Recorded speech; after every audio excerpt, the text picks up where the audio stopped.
નમસ્તે મિત્રો, સ્વાગત છે તમારું અમારી યુટ્યુબ ચેનલમાં। આજે 19 ઓગસ્ટ 2024 એટલે કે રક્ષાબંધનનો પવિત્ર તહેવાર, જેને બળેવ તરીકે પણ ઓળખવામાં આવે છે। તો મિત્રો, આપણો ભારત દેશ છે તે તહેવારોનો દેશ છે।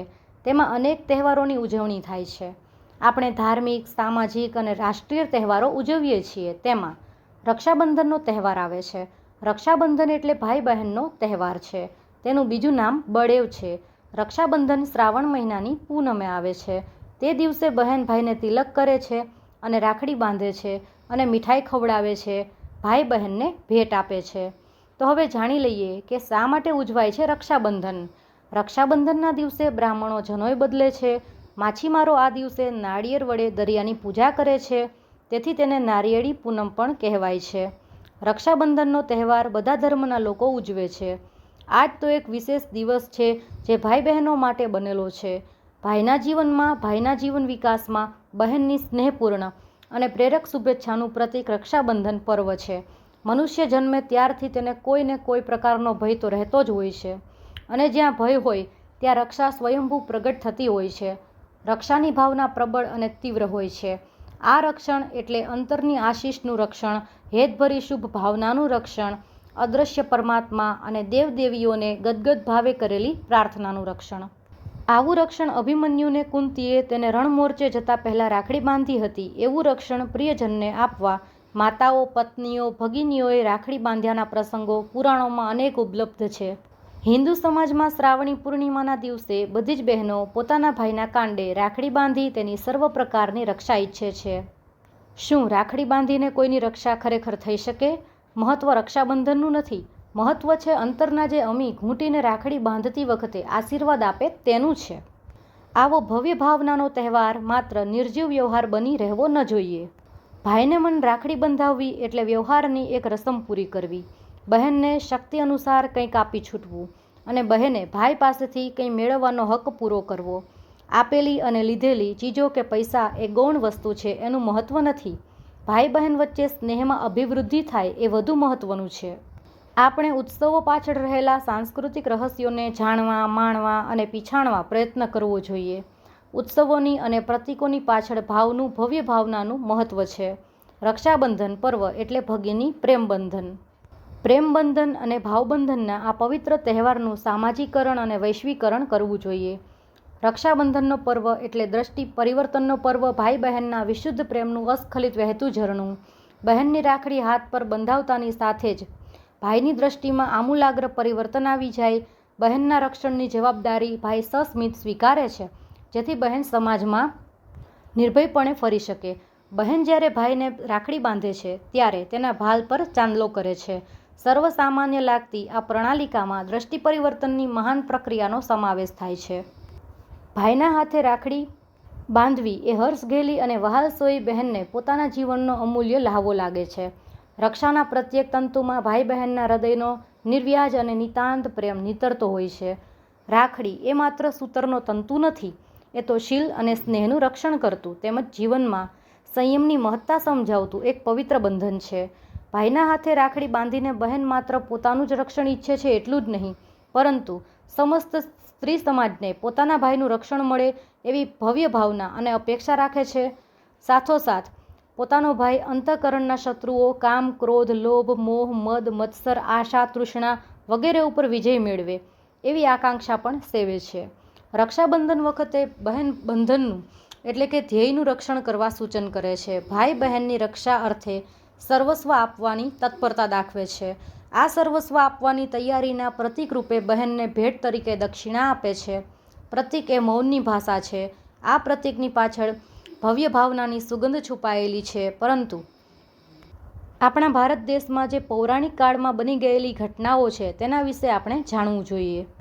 પૌરાણિક કથા અનુસાર દેવાધિદેવ ઇન્દ્ર દાનવો સામે હારી ગયા ત્યારે ઇન્દ્રાણીએ રાખડી બાંધી રક્ષાબંધનનું વ્રત કર્યું હતું, જેથી ઇન્દ્રે વિજય પ્રાપ્ત કર્યો હતો। કુંતા અભિમન્યુને બાંધે અમર રાખડી રે અને પછી કૌરવો સામે 7 કોઠાનું યુદ્ધ લડવા મોકલ્યો। મેવાડની મહારાણી કર્મવતીએ હુમાયુને રક્ષાબંધન મોકલી અને ભાઈ બનાવ્યો। આજના દિવસે બલિપૂજન કરીને બલિના હાથે રાખડી બાંધીને લક્ષ્મીજીએ પ્રભુને છોડાવ્યા હતા।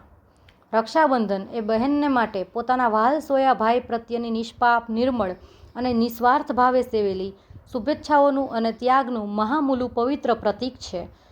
બહેનની આ શુભેચ્છા ભાઈના જીવન વિકાસમાં પ્રેરણાદાયી અને પોષક બને છે. બળેવ એટલે બળ અને બલિ ઉભયની ભાવના જેમાં પાયામાં પડી છે, ત્યાગ અને તિતિક્ષાની તમન્ના જેમાં ભરી છે, પ્રેમ અને સંસ્કારની સૌરભ જેની ઉજવણીમાં મહેકતી જોવા મળે છે. એવા આ પવિત્ર દિવસે ભારતના બળવીર સાગરખેડુ બનીને વહાણવટે ઉપડતા અને અખૂટ જળભંડારને ખોળે ખેલતા નારિયેળ પધરાવી સાગરનું પૂજન કરી આખી દુનિયા ખૂંદી વળતા આ પ્રસંગમાં ખલાસીઓ, વહાણવટીઓ અને વેપારીઓ પણ સામેલ થતા. તે વખતે ઐક્ય સાથે ઉમંગની છોડો ઉડતી અને સાચા ભાતૃભાવનો પરિમલ પથરાઈ રહેતો. આવું છે આ વ્રત પર્વ નારિયેળી પૂનમ. રક્ષાબંધન વ્રતના પ્રભાવે ભાઈ બહેનના હેત વધે છે, આયુષ્યમાં અભિવૃદ્ધિ થાય છે અને ધન ધાન્ય તથા સંપત્તિની પણ વૃદ્ધિ થાય છે. આ પવિત્ર વ્રત સર્વ રોગોનું નિવારણ કરે છે, સાથોસાથ અશુભોનું પણ નિવારણ કરે છે. તો હવે જાણીએ રક્ષાબંધનની કથા. એકવાર યુધિષ્ઠિરે ભગવાન શ્રી કૃષ્ણને પૂછ્યું કે હે કાનુડા, મને રક્ષાબંધનની એ કથા સંભળાવો જેનાથી મનુષ્યોની પ્રેતબાધા અને દુઃખ દૂર થાય છે. ભગવાન કૃષ્ણે કહ્યું, હે પાંડવ શ્રેષ્ઠ, એકવાર દૈત્યો અને સુરો વચ્ચે યુદ્ધ ચાલુ થઈ ગયું, જે સતત 12 વર્ષો સુધી ચાલતું રહ્યું. અસુરોએ દેવતાઓને હરાવીને તેમના પ્રતિનિધિ ઇન્દ્રને પણ પરાજિત કર્યા. આવી સ્થિતિમાં દેવતાઓની સાથે ઇન્દ્ર અમરાવતી ચાલ્યા ગયા. બીજી બાજુ વિજેતા દૈત્યરાજે ત્રણેય લોકને પોતાના વશમાં કરી લીધું. તેણે રાજપદ પરથી એ જાહેર કરી દીધું કે ઇન્દ્ર સભામાં ન આવે અને દેવતા તેમજ મનુષ્ય યજ્ઞ કર્મ ન કરે, બધા લોકો મારી પૂજા કરે. દૈત્યરાજની આ આજ્ઞાથી યજ્ઞ, વેદ વાંચન તથા ઉત્સવ વગેરે સમાપ્ત થઈ ગયા. ધર્મના નાશથી દેવતાઓનું બળ ઘટવા લાગ્યું.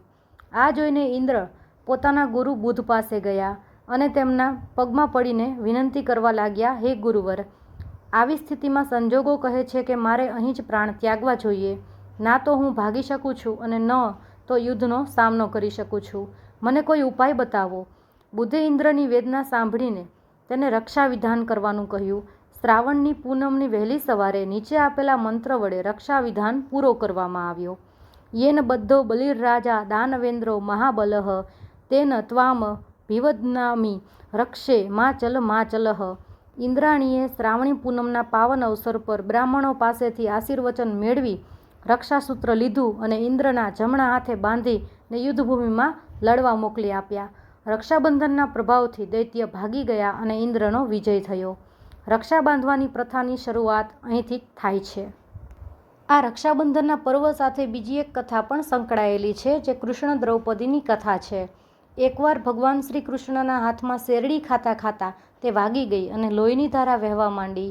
આ બધું દ્રૌપદી ન જોઈ શકી અને તેણે તરત જ પોતાની સાડીનો છેડો ફાડી કૃષ્ણના હાથમાં બાંધી દીધો, જેના કારણે તેમનું લોહી વહેતું બંધ થઈ ગયું.